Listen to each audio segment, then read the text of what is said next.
good to be back. Yeah. Today I'm with my 5 and 6 or wingman, Idika. Idika, welcome back to the studio. Good morning. Welcome back Good morning, to the Ogiva studio. and to our listeners. It's good to be back. Yes, definitely. Yeah, so today there's someone in the comments in one of our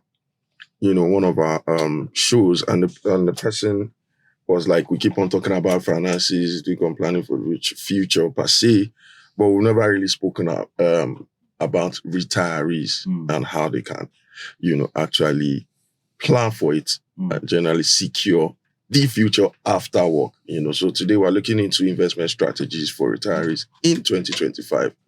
And Idika, is going to help us generally address that and trash that out. Well, let me just tell that person that sent that message, and to every other person that is listening right now, that, while it is good to discuss that now, I'll say it is good to discuss that again. Yeah. Because we've discussed it like twice, 2023, and I think we did it sometime 2024. 4, yes. So it means that that person needs to be going to your YouTube pages, your X pages, your podcast more. Definitely. There's so many things you can learn if you visit this podcast. But again, Idika, knowing who he is, I'm very sure we'll bring an angle today that will make people like me want to retire. Yes. After this episode, you will retire, Kaide. You retire. Let me retire to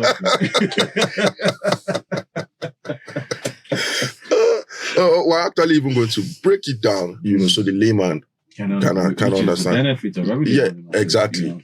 Exactly. So I'm going straight into it. Okay. Yeah. So I mean, we'll get into that. Yeah. That discussion shortly. But when you look at, before we get into that, just a quick question about this. Our inflation is dropped. Is it for the fourth time? And is that some good news? Is it, the other time we spoke about, it was, what do you call it? Not food inflation went up the last time, but the headline inflation is actually what dropped. Before, if you can do that for 2 minutes before we get into this retirement stuff, what does that mean? Does it mean life is better for us? Can we touch on that? Yes, I think you are right. Inflation has dropped. I think this is the fourth consecutive time it's dropping, and now at 21.88% from 22.22% in June. Yes, it is good. Let me just put it, some people just say, okay, we are just hearing statistics, we are just hearing figures, we are not seeing any change in reality. Yeah, we're not seeing any change, sort of. Yes, the drop in inflation means a lot. One, it controls how the central bank reacts to rates. So if the inflation rate is dropping, definitely that will now encourage central bank to cut the MPR. Yes. And if the MPR is cut, that will bring down the cost of borrowing. And that will now bring down the cost of funding even your activities, your businesses. And that will go down. If the cost of borrowing is down or declines, then it will directly affect everything. Both the people that even corporate organizations, their businesses, you understand, they will come down. So on that angle, yes, it is good. It doesn't just reflect immediately. Gradually it starts coming in, start impacting. So for it to come down, yes. Because even at that, even your investment too, if the inflation rate is not down and you make an investment and the return is less than that inflation rate, it means that you are losing money. So that's another measure to measure how your investment is doing. So it's very, very key. It's very, very important that it's coming down. It's really key, and it actually relates to what we're even looking to talk about today. So, but just so the audience has a clearer view of what we're trying to hit, really, why is retirement considered a season of rest? We know it's a season of rest and financial security, right? But what threatens that comfort in Nigeria? Same thing he just mentioned now. The key thing is inflation. Inflation, yes. That's the key. It strengthens, just very simple. It strengthens your retirement plans. No matter how well you structure, if the inflation is still high, then it will now erode your purchasing power. But the thing is this. People, once you hear people retiring or you want to retire, people think that it's only when you are old that you retire or you start planning for retirement. No, big mistake. It's a very big mistake. I think one of the things President Obasanjo did, which is very, very important, is this contributory pension scheme that he introduced. That is Pension Act of 2004, now changed to 2014. It's very, very key. That means even as you are working, you'll be saving at the same time. Yeah, automatically. Yes, they will deduct a certain amount from your salary and then contribute and pay. So it's not a matter of when you retire, you start looking for, okay, pay me my money or something like that. This thing is now warehousing your retirement savings accounts by pension fund administrators and managed by pension fund custodians. So that is very, very key. That's a very important thing that he did. And most people don't even understand. It's only when you get old that you figure it out. Now, coming to retirement, why it is important. Givers, you and I are still young. I'm very young. Yeah, nobody can really say that Giver has not done very well. You can, because you are still young, you have opportunity to still make it. Even Kayode, nobody can say, nobody can. That is what I mean. Yes, as yeah, you say I'm not young, I'm young. Nobody can qualify him as that he's not doing very well. But by the time you start going down, and by the time you get to 60, 65, there are certain things you cannot do again that ordinarily you could have done now. So that is where the retirement sets in. And that is where it becomes so obvious whether you have done very well or not. So that is why it is very, very important that right now that you should start planning how to retire. And that is the sense of this. I think that's what you really want. Yes. So, I mean, what he said triggered me a bit, I understand the idea of retirement. I understand, but retirement actually shows how well you've done. Sure. Yeah. So you can be whatever it is you are now. You can claim anything when you get to retirement, that is when you know how well you've done. Yeah. So.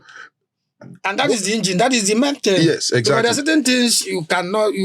Like now, you can afford to trek from here to somewhere else. And then once you get old, even if you are taking, people will start blaming you. What is this old man doing? You want to go and rest? What were you doing all along? You understand? So that is where the thing and the whole factors will start coming in and say, okay, fine, and it will show whether you have done well or not. It become a good or a bad example. Exactly. Down to your lifestyle, everything. Yeah. And the essence of this planning for retirement is to be able to maintain the lifestyle you are living now when you retire. That's just the key thing. So if you are earning 500,000 naira now, by the time you get to 60 or 65 years when you are about to retire, you should be able to sustain that lifestyle. To sustain that standard of living. That is just the key thing. That is the essence of you planning. Yeah. Even at 30, you start planning. You should. Which way maybe as we go on, we'll look at it and see how you are going to do it. Yeah, that. It brings me to my next question, really. So to achieve this, right? What guides, should every person use towards saving for investment? I mean, like the golden rules. Okay. What the person. That's a very good question. Look, I think you look at the two golden rules. One. You must, whatever you are going to do, where you are going to put your money must be able to beat this inflation kind I don't mention. So if inflation is 21%, all your investment must give you return more than 21%. Otherwise, you'll be losing money. Period. That's the first golden rule. The second rule that you must balance risk and reward. Of course, in investment, there are high risk investment with high return. So you must balance two of them so that you don't lose money. Those ones that are of high risk, you look at the rewards. Those ones of the low risk, you look at the reward. So you balance it. That will not take into the angle of trying to create a portfolio that will now inculcate and take care of all these things. One, you must invest where your return should be more than inflation rate. Mm-hmm. Secondly, you must balance the risk and the reward. Yes. Because I know at times you're talking to us, you say, no, there's an investment. Somebody just brought an investment to me. It's going to give me 200% return. Of course, automatically it is a red flag for you. Yeah, that's too good to be true. Do you understand? It's a red flag for you. So you cannot, when you are planning for it, you cannot take your money and go and put into such asset class or such investment, an investment. Definitely you are creating problem. You are trying to create problem for yourself. So that's balancing the risk. Yeah, so you have to watch it. So that's why we are going, okay, this one is high risk, this one is low risk. How do I balance it? And talking about high risk, I would say that I have a personal experience talking about this high risk stuff. I have an auntie who is a fashion designer. She's in her 80s now. She was so good back then and so popular. Our office was next to Dakova in the 80s and 90s. Yeah. They were competing and all that. She did wedding dresses for top people and all that. But she invested, bought some property to expand business, blah, blah, blah, put in a whole lot of her money. She was duped, and today she didn't recover until she retired. Wow. Yeah. She didn't. And and I'm aligning it to what you said about taking high risk. Now, thank God she trained her kids well. Kids are all over the world, and she had a house and all that, and with the husband, they're the ones, that is what she survived on. If I doubt if not for the success of the kids, I doubt she would not have struggled. Yeah. But she was big back then. Can you imagine? I mean, comparing her with Dakova, they used to see each other. They were around the Apapa Road axis there towards Oyigbo. So what you're saying about high risk is important. But then again, in order to avoid high risk, which investments can one get into right now that is above the current inflation rate? Okay, that's the key. Because he wrote it in his article. Now, look at what you have to do, because we are coming down now. We have 3 strategies. Yes. What we call aggressive strategy. You have moderate strategy. Then you have conservative. Now, the aggressive strategy, you look at if you are between 40 and 50 years. You adopt that strategy. I need it back. Between 40 and 50 years. Let's use that because now you are nearing your retirement. You are planning to retire. Yes. Now, that aggressive strategy means you have 3 asset classes. You have the stock, you have alternative asset, then you have fixed income. Now, if you go to the stock, you now allocate 50% of what we want to invest into equities, into stock. And into that stock, you have to look at dividend-paying stocks, blue-chip companies, like Seplat, Dangote, especially the banking stocks. Because they are not going anywhere. They are not going anywhere. Not only that, they are not going anywhere. At least they have been steady. They have been consistent. You don't go and pick stocks that has that are not too known, as you don't have good fundamentals. That will give you problem. Because remember, under this aggressive style, it is the stock that is driving the portfolio. Yes. At 50%. Because now your target for that aggressive, that your portfolio should give you 40%, which is what they say, which is above that inflation rate. That is a target. That's your target. That's the target return. Should give you 40%, and the asset class that is driving that portfolio is the equity, is the stock. So you have to put in 50% there. Then alternative assets, you put in 20%. Alternative assets means real estate, private investment, like they mentioned, and somebody called you, say, okay, I have this business. Let's do it together. That is private investment. Then make sure it is not more than 20% of whatever you want to invest. That is what we call is for diversification. You're trying to move at least to hedge against inflation. Then the third one, which is fixed income. Then fixed income, you allocate 30%. Remember, fixed income is government treasury bills, commercial papers, mutual funds, all of them, all of them come under this fixed income. That one is for stability. That will not give you stability from the fluctuation of what? Of the stock and what? Alternative assets. Yeah. So that's the first one. Mm-hmm. The target is what? 40%. Now go to moderate. Mm-hmm.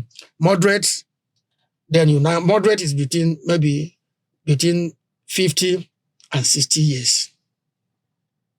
Mm-hmm. Now you are coming down. Yes. Reduce your position in stock to 35%.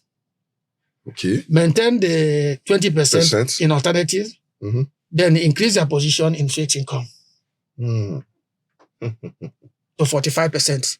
You can see you are now balancing. This one is going up. You are a fixed income because that fixed income mainly for stability because it's safe, low risk, though low return. But the essence of that fixed income in the portfolio is for stability. Yes. Then you use the alternative to play around. Okay, I'll give somebody, okay, I have this business. Can we try it? That's how it goes. And that's how it goes. That one just like can you use it to kite, to play around? Yes. Then under stock, you make sure that you put about 35% of it. Then make sure that is where your investment advisor comes in. Because stock requires absolute monitoring. Yes, it does. It does. You have to monitor it. You know, some people will just invest. Okay, and say, okay, I have stock. Even some of them, when they ask you, okay, bring your evidence or even your certificate. They don't have it forgotten. So no, it doesn't work that way. So if you cannot do it, get your financial advisor to manage it. It requires good management. Then the last one, which is the conservative, that is when you are going down between at least 60 to 65 years.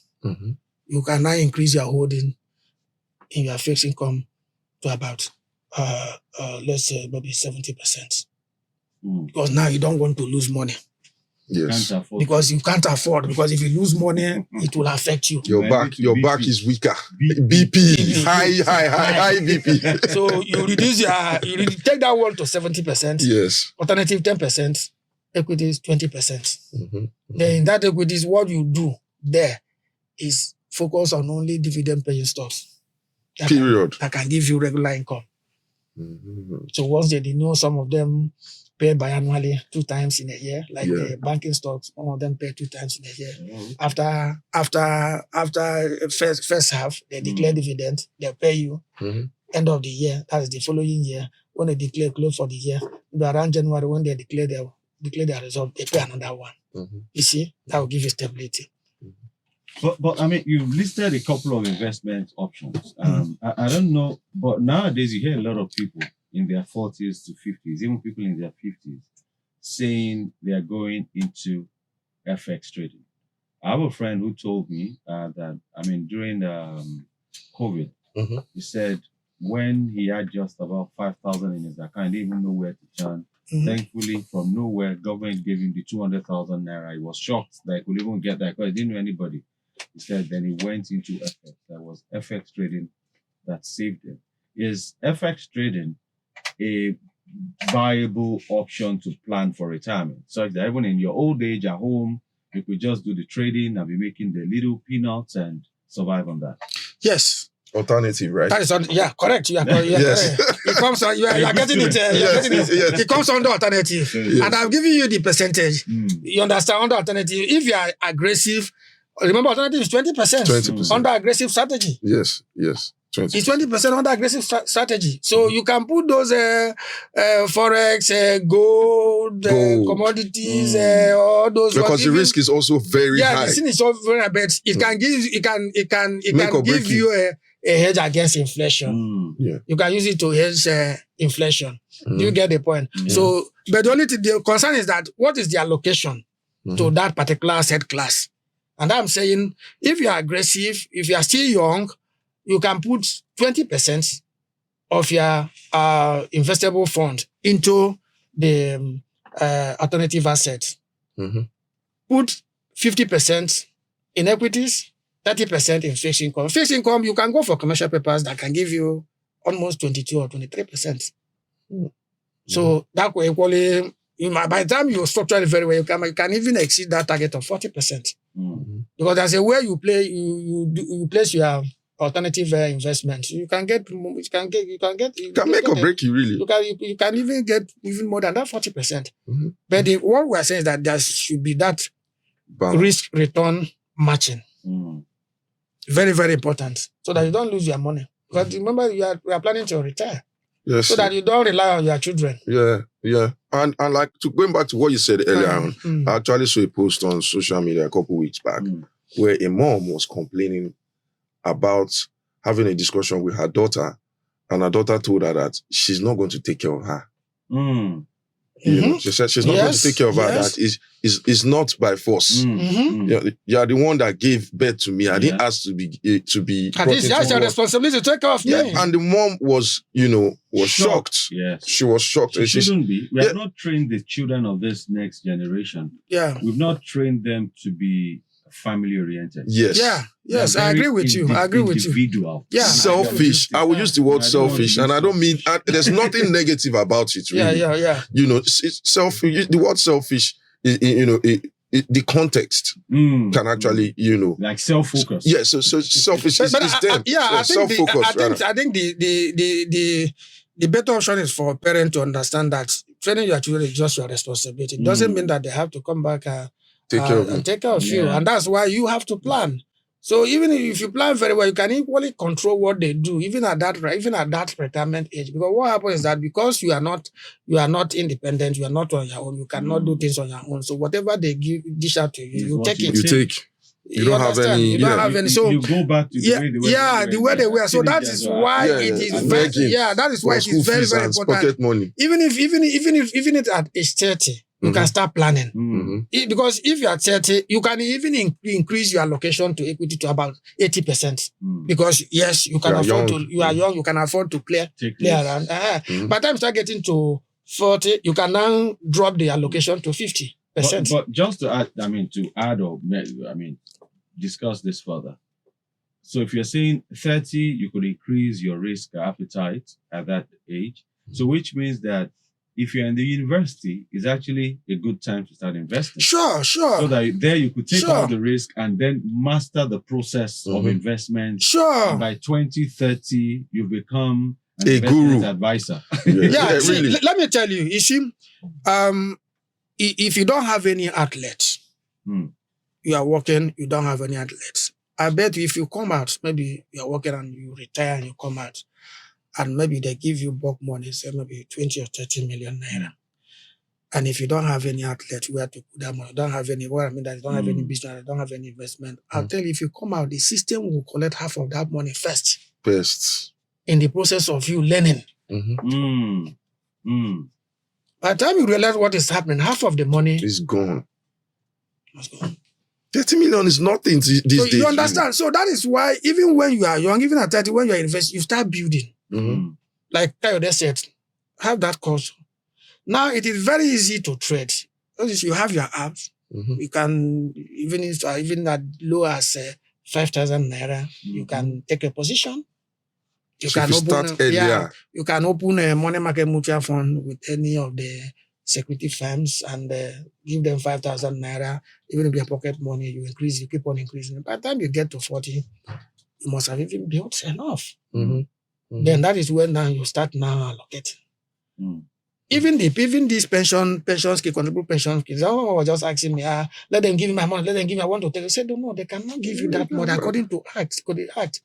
If you're up to 50 years, you understand, the PFA can only give you part of it. And the other one, he will now such a way that he can give you that monthly salary that you were earning. That is it. Because they give you, maybe some of them you can use it and go and if you have one, you can go and marry again. So because you have that money. but as we bring this one, because we need to end in like 10 minutes. So in a nutshell, what you're saying is that the idea, the mentality we had in the 60s, 70s, 80s, where the only investment strategy parents had was to give their children better life and wait for the kids to grow up and take care of them.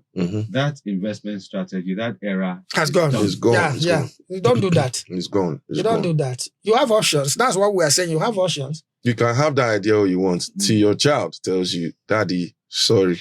I'm not taking care of you. Or if your child doesn't get a job. Exactly. What if your child is not even successful, right? Especially if it is a male child, where he has to battle with his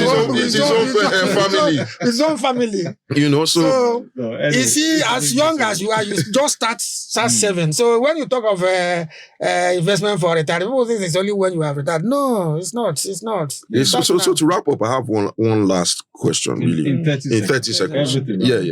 So all this is outside the contribution scheme. Mm-hmm. Yeah.